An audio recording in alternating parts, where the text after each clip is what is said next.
Jangan lupa subscribe ya, dan aktifkan lonceng.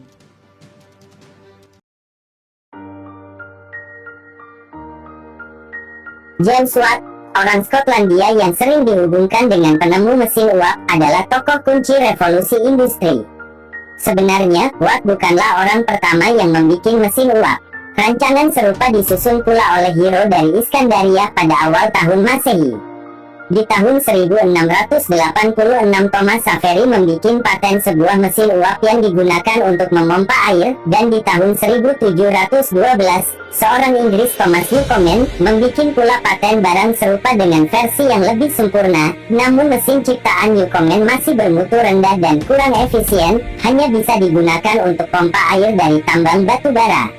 Watt menjadi tertarik dengan ihwal mesin uap di tahun 1764 tatkala dia sedang membetulkan mesin ciptaan Newcomen. Meskipun Watt cuma peroleh pendidikan setahun sebagai tukang pembuat perkakas, tetapi dia punya bakat pencipta yang besar. Penyempurnaan yang dilakukannya terhadap mesin bikinan Newcomen begitu penting, sehingga layaklah menganggap sesungguhnya Wattlah pencipta pertama mesin uap yang praktis.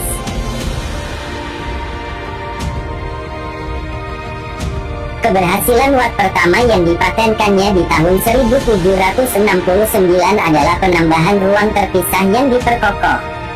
Dia juga membuat isolasi pemisah untuk mencegah menghilangnya panas pada silinder uap, dan di tahun 1782 dia menemukan mesin ganda. Dengan beberapa perbaikan kecil, pembaruan ini menghasilkan peningkatan efisiensi mesin uap dengan 4 kali lipat atau lebih. Dalam praktek, peningkatan efisiensi ini memang merupakan hasil dari suatu kecerdasan, namun tidaklah begitu merupakan peralatan yang bermanfaat dan bukan pula punya kegunaan luar biasa ditilik dari sudut industri. Di tahun 1781 Watt juga menemukan seperangkat gerigi untuk mengubah gerak balik mesin sehingga menjadi gerak berputar. Alat ini meningkatkan secara besar-besaran penggunaan mesin uap.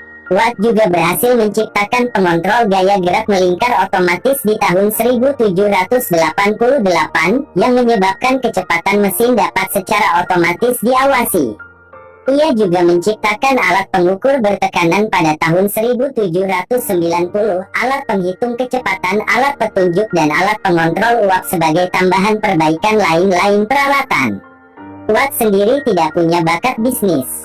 Tetapi, di tahun 1775 dia melakukan persekutuan dengan Matthew Boulton, seorang insinyur, dan seorang pengusaha yang cekatan. Selama 25 tahun sesudah itu, perusahaan Watt dan Boulton memproduksi sejumlah besar mesin uap dan keduanya menjadi kaya raya. Mesin uap bekerja ganda. Penemuan Watt tahun 1769. Memang sulit melebih-lebihkan arti penting mesin uap, sebab memang banyak penemuan-penemuan lain yang memegang peranan penting mendorong berkembangnya revolusi industri. Misalnya, perkembangan dunia tambang, metalurgi, dan macam-macam peralatan mesin. Skoci yang meluncur bolak-balik dalam mesin tenun, penemuan John Kay tahun 1733, atau alat pintal penemuan James Hargreaves tahun 1764, semuanya terjadi mendahului kreasi Watt. Sebagian terbesar dari penemuan-penemuan itu hanyalah merupakan penyempurnaan yang kurang berarti dan tak satu pun punya arti vital dalam kaitan dengan bermulanya revolusi industri. Lain halnya dengan penemuan mesin uap yang memainkan peranan penting dalam revolusi industri, yang tampaknya keadaan akan mengalami bentuk lain. Sebelumnya, meskipun tenaga uap digunakan untuk kincir angin dan putaran air, sumber pokok tenaga mesin terletak pada tenaga manusia. Faktor ini amat membatasi kapasitas produksi industri. Berkat penemuan mesin uap, keterbatasan ini tersingkirkan. Sejumlah besar energi kini dapat disalurkan untuk hal-hal yang produktif yang menanjak dengan teramat derasnya. Embargo minyak tahun 1973 membuat kita sadar betapa sengsaranya jika bahan energi berkurang dan mampu melumpuhkan industri.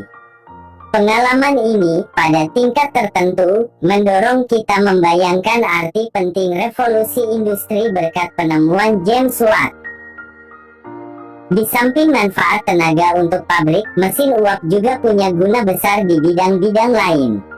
Di tahun 1783, Marquis de Jouffroy di Abans berhasil menggunakan mesin uap untuk penggerak kapal. Di tahun 1804, Richard Trevithick menciptakan lokomotif uap pertama.